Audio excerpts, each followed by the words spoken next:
As a child, one is supposed to have happy memories, but my experiences were in a funeral home. And it might not have been so traumatic if it were just a funeral home, but it was also our family's home. Many of the people were in caskets, and I knew that those people would never be seen again. My father, Harold Rodney Williams, was the first and only Black coroner for Marion County. His duty was to confirm a body was actually dead. A lot of times, a person wasn't dead until the coroner said so. I always thought that was a powerful man, almost godlike in a child's mind. Not only was my dad a coroner, he was also a funeral director, embalmer, and pastor. His career choices defined and shaped my life. Yet there are times that I feel his presence, even though he is no longer living. That's when the memories come alive. I remember when my dad received a call to go down to the big, wide Mississippi River. It was not to look at the barges and steamboats, but to look inside of a small boat where a man had appeared to pass away. My wonder at all of the stories my dad in the Mississippi held grew that day. Why was the man in the boat? Only the river knew his story. Only my father could pronounce him dead. I was very impressed with my dad and the river. As I grew up, my relationship with the river was centered around my family. My cousins and I would go downtown with our grandfather. Nipper Park was right next to the river, and that's where we would go. My grandpa, Harold Richard Williams, told us that 6 laps equaled a mile. He liked to challenge his grandchildren, and we would talk about many things. My grandfather was in his 70s and could outwalk everyone younger and older in our family. He took pride in that. He wore us out. When we got tired of walking with him, we would go and explore that river. We watched the barges as they would make their way up and down the river. We would throw rocks in the river and look for the medium and large fish that were minding their business. When we heard that loud horn, we would go to the other side of Nipper Park and stand by the fence and watch that powerful train go by. Some days, I didn't know which was more powerful, the train or the river. My father would talk about a person who was only trying to swim in the river, but drowned instead. He said, "You don't want to mess with that current in the Mississippi River. If that current gets a hold of you, ain't no getting away from it. You a dead fish." I thought about how those fish would have a good supper just a nibbling on a dead body. Growing up in the church at New Hope Gospel Center in Hannibal, Missouri, my pastor always believed that a person should get baptized in the Mississippi River. He said it was the closest thing we had to the Jordan River, where Jesus was baptized by his cousin John. The Lord knew I wasn't trying to get baptized in that river. People in the church said, if you want to be truly saved and live in heaven when you die, you had to get baptized. I also knew I didn't want to die and go to hell, because the ministers and my Sunday school teachers always described hell as the worst place you ever want to go. They said it was hotter than fire. I was in a terrible place. Damned if I went to the Mississippi River, and damned to hell if I didn't. Luckily, when I turned 11, the pastor couldn't go to the river because there was a terrible disease. It was very toxic. No one could get baptized in the river, so they went to the clean blue water at the local YMCA. I didn't want to get baptized then either because I was afraid that I would get dunked in the water and come out acting like Sister Mary. She was just a crying, jumping, and shaking uncontrollably. I didn't know how or why the water could make someone behave so much out of character. Did they die and become somebody else from going backwards in the water? I was not ready to find out. The next year, during the spring, the pastor announced that he was given the go-ahead to baptize the saints in the Mississippi River and wanted to know who wanted to be clean and go to heaven when they died. I put my head down so I wouldn't be noticed, acting like I was reading something important. When my mother shouted my name, I looked at her. "What are you doing?" But it was too late. The pastor had written my name down to be baptized in the Mississippi River. Well, that day came too fast. After church, some people hopped on the yellow bus and some in their vehicles, and they all headed across the bridge to go on the other side of the river. As we unloaded, the saints started to sing the baptism song. Take me to the water. Take me to the water. Take me to the water to be baptized. Nothing but the righteous. Nothing but the righteous. Nothing but the righteous will be baptized. All the candidates, including me, were wrapped in white sheets and lined up.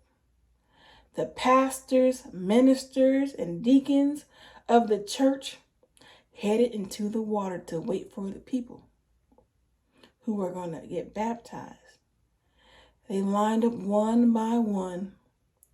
I was in the middle of the line, but as one person went, I somehow eased my way toward the end of the line.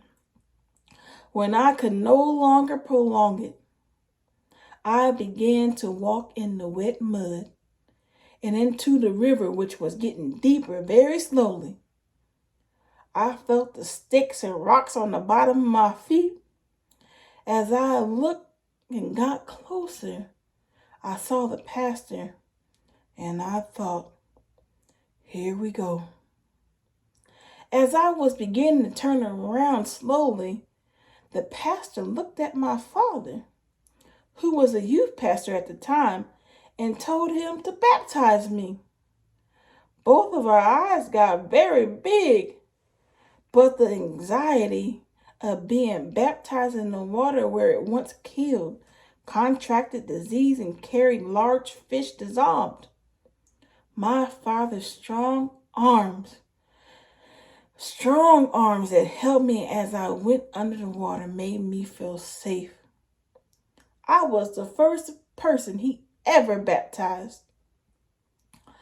I had a lot of fear as a child, but I guess I was more confused about the Mississippi River.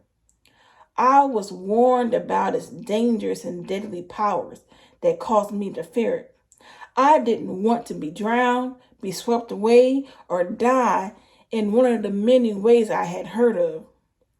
I had fun on that river, It made me happy when I went fishing or went on the Mark Twain steamboat with my family.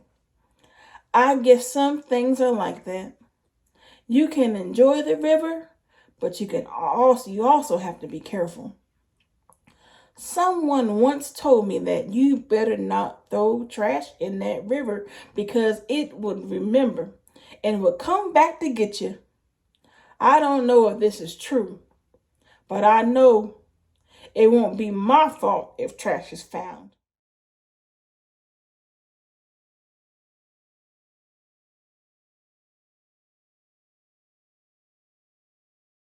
Now, when you walk into my parents' living room and you look over there at the coffee table, and you'll see this plastic horse. Now, if you even mention that plastic horse or touch that plastic horse, my dad will say, "Hey, let me share with you about the story of me and my $7 horse." Well, let me share with you the story of my dad and the $7 horse. Now, my dad always had a superabundance of ideas on how to make extra money. He used to talk about how he used to shine shoes at the local shoe repair shop on weekends, how he had his own grass cutting service, and he would cut lawns for neighbors and friends, or how he would help his dad with the paper route.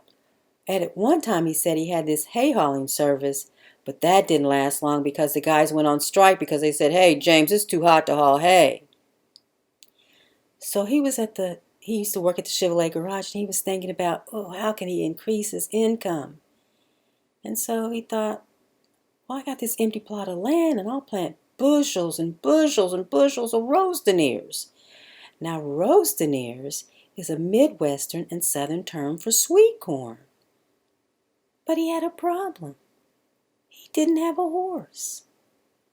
So he got to asking around, did anybody know of anybody that had a horse that they wanted to give away? So one day one of his buddies comes into the Chevrolet garage and he says, "Hey, James, I know of somebody that has a horse." And my dad said, "Oh, do you think you might want to give him away for free?" And the guy said, he'd have to have a little bit of something for him. And he lives up in Syracuse. So my dad said, "Well, when I get off work tonight, I'll go up to Syracuse with you." So they rode up to Syracuse and he introduces him to this old farmer, and this old farmer takes my dad around back and he introduces him to Charles. Now, Charles is the name of the horse. And Charles saw my dad and he said, "Yeah," and bows his head. My dad pets his head. He said, "Oh, nice, friendly horse." And he said, "Oh, that's a nice big horse. He'll probably get the job done."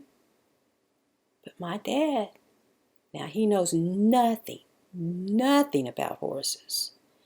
So he asked the farmer, he says, "Well, hey, how much you want for that horse?" And the farmer says, He looks at my dad. He looks at the horse. He looks at my dad. He looks at the horse. He looks at my dad. He looks at the horse. He said, "Well, I'll take $7 for him." My dad thought, $7. Now that sounds like a bargain I can't pass up.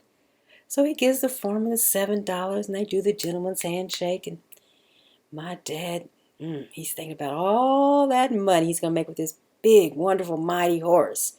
And he jumps up on Gentle Charles and they head on back to Tipton. And he's thinking of this jingle in his head. Oof, clippity clop, clippity clop. I got me a horse almost for free. Clippity clop, clippity clop. I got me a horse almost for free. Clippity clop, clippity clop. I got me a horse almost for free. And my dad said it was a nice, warm, breezy day in May. And my dad said the breeze started blowing back in his face and his eyes started watering and itching. And he started sneezing. And he started wheezing. And he started wheezing, and his head started feeling puffy. And he said by the time he got back to Tipton, his head was swollen as big as a basketball. So he had to go to the doctor. And he goes to the doctor, and the doctor started asking him some questions, and he wanted to know if there's anything unusual. My dad said, well, I bought a horse. And the doctor said, you're allergic to horses. Oh, that darn horse. So the doctor pulls out this long syringe, and he injects it, puts some serum in it, and he injects it into my dad's arm. My dad stops by the office window, and he says, well, how much is the office visit? And they said, oh, $7. I said, $7? He thought, that horse costs $7? This office visit costs $7. Now that's $14. Now this darn horse is adding up. So he goes on home, and after a couple of days, he starts to feel a little better. He thought throwing out some shelled corn to Charles, and the next day he throws out some more shelled corn to Charles, and he's, now that horse didn't eat much. He's not eating at all. So he throws out some more the next day, and he notices the horse is getting a little weak, a little weaker. And so he goes up there and he asks his buddy at the Chevrolet garage. He says, hey, I got this horse, and he didn't seem to be eating. And the guys got to thinking,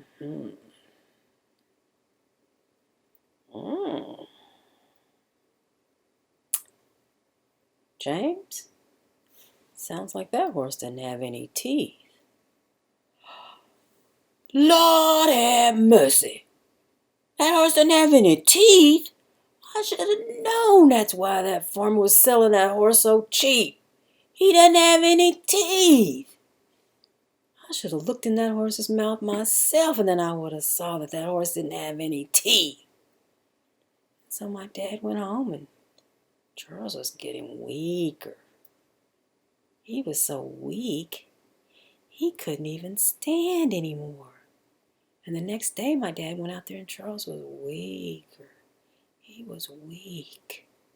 And so my dad called the tankage plant, and they gave my dad $7 for Charles. Now my dad never plowed that plot of land. And that's the story of the $7 horse.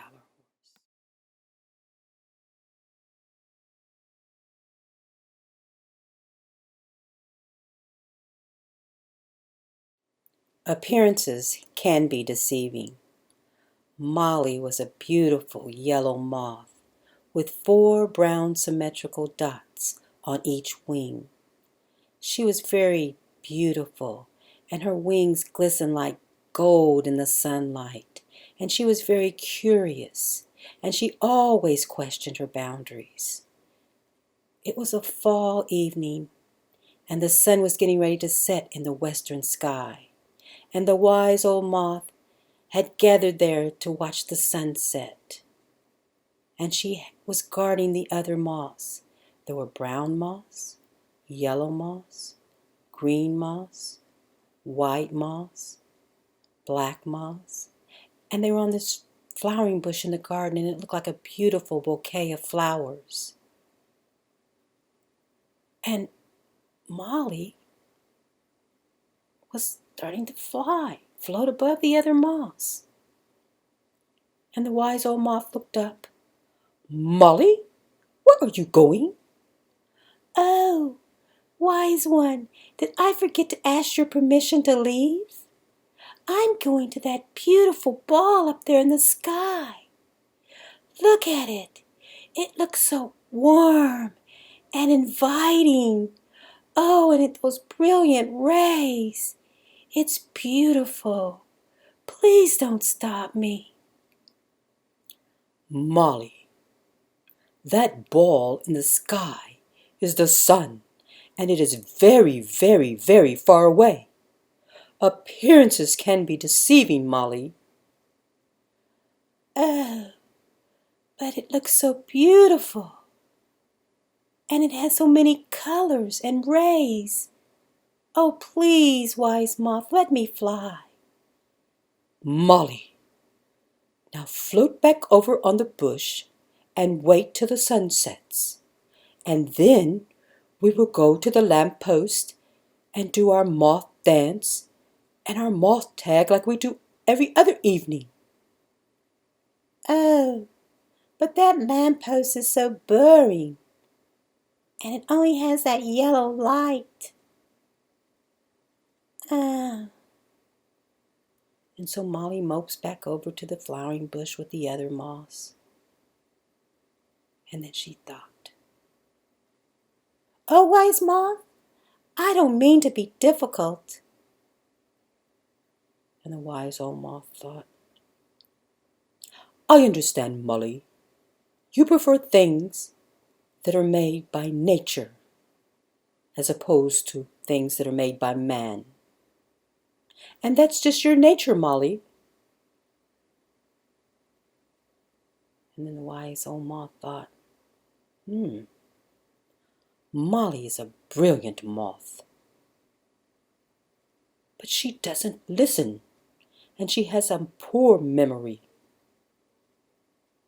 And then the sun had set in the western sky, and it was dark. And the wise old moth, she told the other moths, "Now listen, tonight is a little cooler than normal, so stay close to the lamppost and do not go to the other properties. Stay close to the lamppost." And so the moths, they took off. They flew up to the lamppost and they did their moth dance and their moth tag. And the wise old moth looked around. "Molly? Where's Molly?" And here comes Molly. She's flying fast back to the other moths. "Hey, you guys, guess what I found? On the neighboring property, I found this big ball, this warm ball, and it's so bright, and it's shooting off flames. Does anyone want to go with me?"